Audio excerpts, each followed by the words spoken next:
Hello students, आप कैसे हो। आज मैं आपको कुछ जो इसी सीरीज में जो है ना हमारे पास है बेसिक्स ऑफ ज्योमेट्री की सीरीज में आज मैं आपको क्या कराऊंगा, एंगल सम ऑफ पॉलीगन। आज का कंसेप्ट क्या है मेरा, angle sum of polygon, polygons. इसका मतलब क्या है, इसका मतलब यह है किसी भी पॉलीगन के इंटीरियर्स एंगल्स का सम हम कैसे फाइंड करेंगे। हम करेंगे find out angle sum of polygon. इसका मतलब क्या होगा कि पॉलीगन होता क्या है, पहले बात तो समझ लो। कोई भी फिगर बाउंडेड हो कितनी भी साइड से, वो 3 साइड भी हो सकती है, 4 साइड भी हो सकती है, 5 साइड भी हो सकती है, या वो 6 साइड भी हो सकती है, या वो कितनी भी साइड हो सकती है। तो इनके स्पेसिफिक नेम है, जैसे इसको बोलते हैं ट्राइंगल। अगर 3 साइड से घिरी कोई फिगर है तो उसे क्या बोलेंगे हम, ट्राइंगल। अगर उसकी मान लो 1 2 3 4 साइड से बोलेंगे क्वाड्रिलेटरल। क्या बोलेंगे इसको, क्वाड्रिलेटरल। और 5 साइड है तो उसे बोलेंगे पेंटागन, ठीक है। और अगर 6 साइड है तो उसे बोलेंगे हेक्सागन। तो ये तो थी केवल क्या, कि मैंने आपको एक क्लोज फिगर बता दी। अगर सपोज कोई ऐसी क्लोज फिगर हो जिसमें क्या हो, 3 है तो ट्रायंगल बोलते हैं, 4 है तो क्वाड्रिलेटरल, 5 है तो पेंटागन, 6 है तो हेक्सागन, 9 साइड तो नैनोगन बोलेंगे, 10 है तो डेकागन बोलेंगे। लेकिन साइड्स बहुत सारी हो, अप टू n हो, तो उसे बोलेंगे एन साइडेड पॉलीगन। क्या बोलेंगे, एन साइडेड पॉलीगॉन। यह समझ लीजिए। अब हमें क्या करना होगा, पहली बात तो मैंने आपको पॉलीगन क्लियर कर दिया। अब पॉलीगन होता क्या है, फिर दोबारा तो एक ऐसी क्लोज फिगर जो जिसमें जितनी साइड होंगे उतनी साइड का पॉलीगन कहलाएगा। जैसे अगर मान लो ट्रायंगल है, यहाँ पे देखो ये ट्रायंगल है, 3 साइड है, तो 3 साइड को हम ट्रायंगल बोलेंगे। ट्राई मीन्स 3 एंगल, यानी 3 एंगल इसमें होगी। क्वाड्रिलेटरल में, क्वाड मीन्स 4, लेटरल मीन्स इसके 4 एंगल्स होंगे, इसलिए क्वाड्रिलेटरल बोलेंगे। पेंटागन में क्योंकि 5 साइड है इसलिए पेंटागन बोलेंगे। हेक्सागन में क्योंकि 6 साइड है इसलिए इसको हम हेक्सागन बोलेंगे। अगर एन साइडेड क्लोज फिगर हो तो उसे बोलेंगे एन साइडेड पॉलीगन। अब हमारे सामने है, हम कहते हैं कि ट्रायंगल्स के तीनों एंगल्स का सम कितना होता है, 180। मान लो ये ए ट्रायंगल है, ये बी और ये सी है, और इसके एंगल्स हो गए angle A plus angle B plus angle C is equal to 180 degree. अब ये कंसेप्ट कंफर्म समझ लें, किसी भी ट्रायंगल्स में जितने भी एंगल्स होंगे उन सब का सम कितना होगा, 180 होगा। इसके बाद मान लो एक हम क्वाड्रिलेटरल की बात करते हैं, इसमें एंगल्स क्या हैं, A B C and D. तो हम करेंगे angle A plus angle B plus angle C plus angle D. अब इनका सम होगा 360, ठीक है। और अगर पेंटागन है तो पेंटागन के सभी एंगल्स का सम जो होता है वो sum of all 5 interior angles is equal to 540, ठीक है। क्योंकि इसमें यहाँ पे ए, ये बी, ये सी, डी और ई है। अगर मैं हेक्सागन की बात करता हूँ ना, हेक्सागन कैसा होगा, ऐसे ऐसे ऐसे ऐसे और ऐसे। मैं नाम डालता हूँ, मान लो ये ए है, ये B C D E F, 1 2 3 4 5 6 हो गए ना। तो इसका सम ऑफ ऑल इंटीरियर क्या होगा, यहाँ पे 720 होगा। यानी कि angle A plus angle B plus angle C plus angle D plus angle E plus angle F, angle F 720। अब आपका प्रश्न ये होना चाहिए, क्वेश्चन ये होना चाहिए कि आपको पता कैसे चला कि 180 है, 360 है, 540 एंगल है, 720, या एन साइड हो तब उसका सम कितना होगा। तो इसके लिए मेन जो मुझे बताना है आपको वो ये फॉर्मूला है इसका, n माइनस 2 इंटू 180। ये फार्मूला है किसी भी एन साइडेड क्लोज फिगर के इंटीरियर एंगल्स का सम निकालने का ये फार्मूला है, n माइनस 2 इंटू 180। कैसे पता चलेगा, मान लो n यहाँ पे 3 है, 3 माइनस 2 इंटू 180 होगा, तो इसे हम क्या करेंगे 1 इंटू 180 दैट इज 180। इसलिए मैंने कहा कि ट्रायंगल्स के सभी एंगल्स का सम कितना होगा, वो 180 होगा। केवल इस वाले फार्मूले में ही मैंने n की वैल्यू रख दी है। अब मान लो क्वाड्रिलेटरल है तो हम रखेंगे 4 minus 2 into 180 is equal to कितना होगा 2 मल्टीप्लाई 180, इसका मतलब होगा कि 360 है। ऐसे मान लो पेंटागन की अगर हम बात करेंगे तो 5 minus 2 into 180 is equal to कितना होगा 3 मल्टीप्लाई 180, यानी कि 8 से 54 540 होगा, देख लो।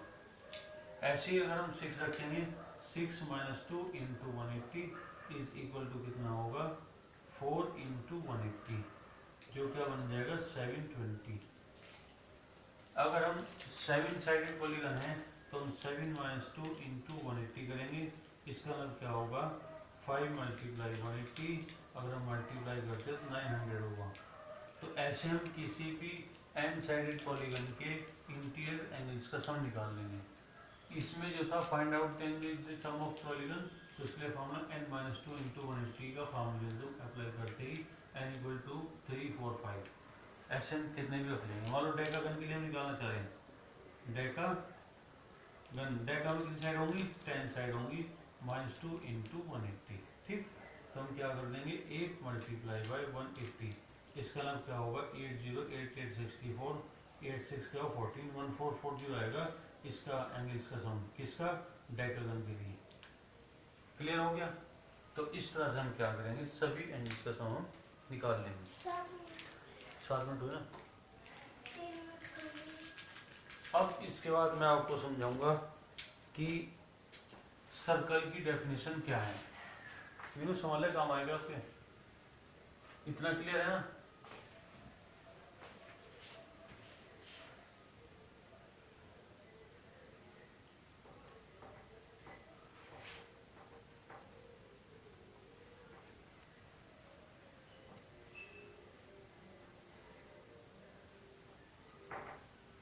अब मैं समझाऊंगा आपको सर्कल होता क्या है।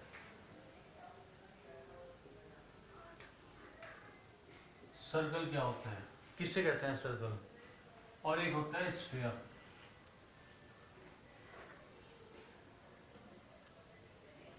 सर्कल और स्फीयर क्या है, कहने को मैं ये फिगर बनाता हूँ, मान ली ये है, मैं इसको कहता हूँ सर्कल है ये, ठीक।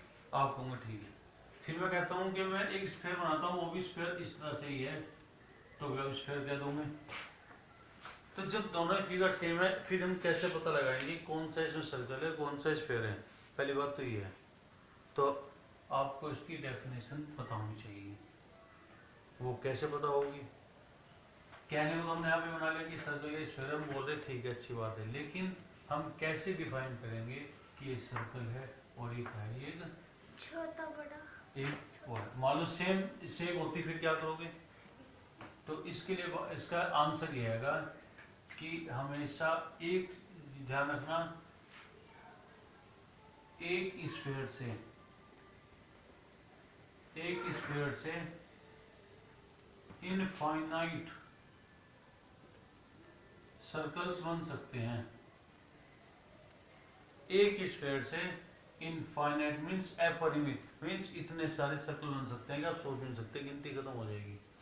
बट मतलब इनटू इनफाइनाइट सर्कल्स मिलके भी एक स्फीयर नहीं बना सकते। कैसे कैसे एक्चुअली क्या है, सर्कल तो होता है जैसे बैंगल चूड़ी होती है ना, वो तो एक सर्कल का एग्जाम्पल है। सर्कल क्या होता है, जैसे मान लो बील हुआ, यह क्या हो गया, चूड़ी, बैंगल यानी कि, ये तो एग्जाम्पल है एक सर्कल के। अब स्फीयर के एग्जाम्पल क्या होंगे,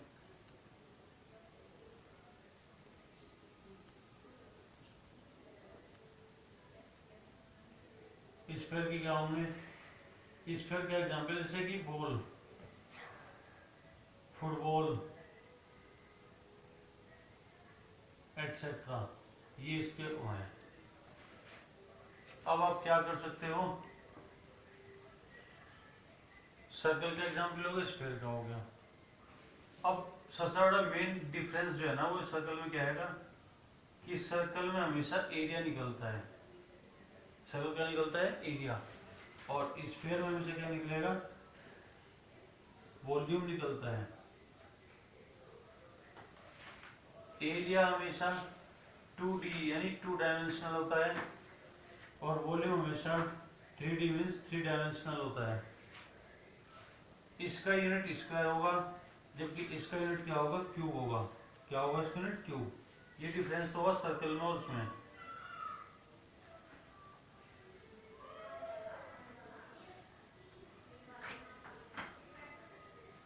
ये जो डिफरेंस है सर्कल के और उसके। अब बात है, क्लियर हो गया। अब मैं आपको डिफाइन करूंगा सर्कल होता क्या है, हम कैसे लगाएंगे सर्कल क्या होगा।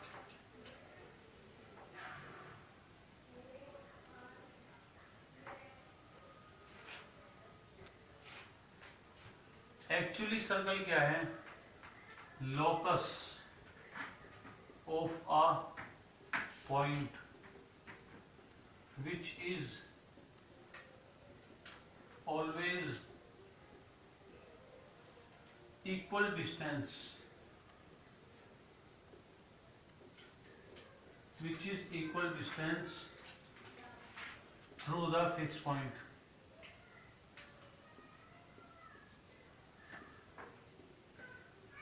Fixed point. एक्चुअली लोकस किसको बोलते हैं, locus means path.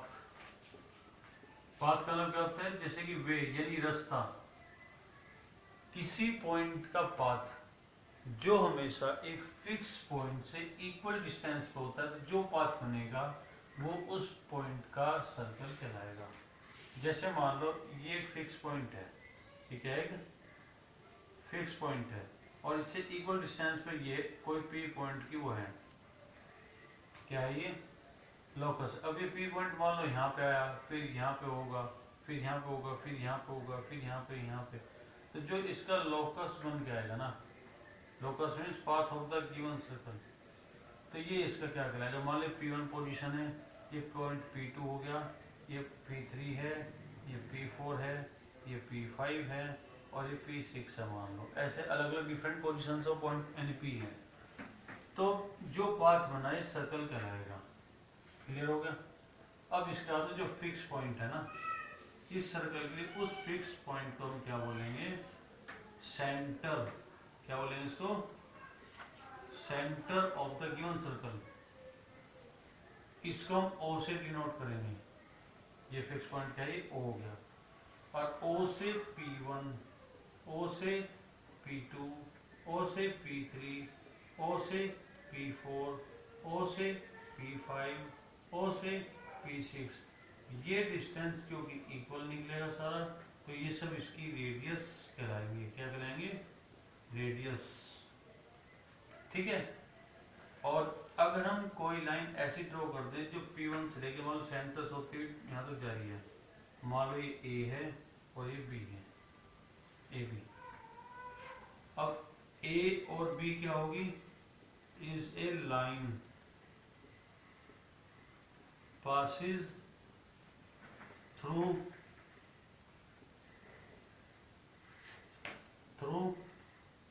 fixed point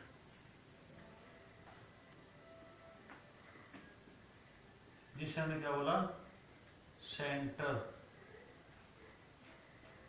then A B equal diameter,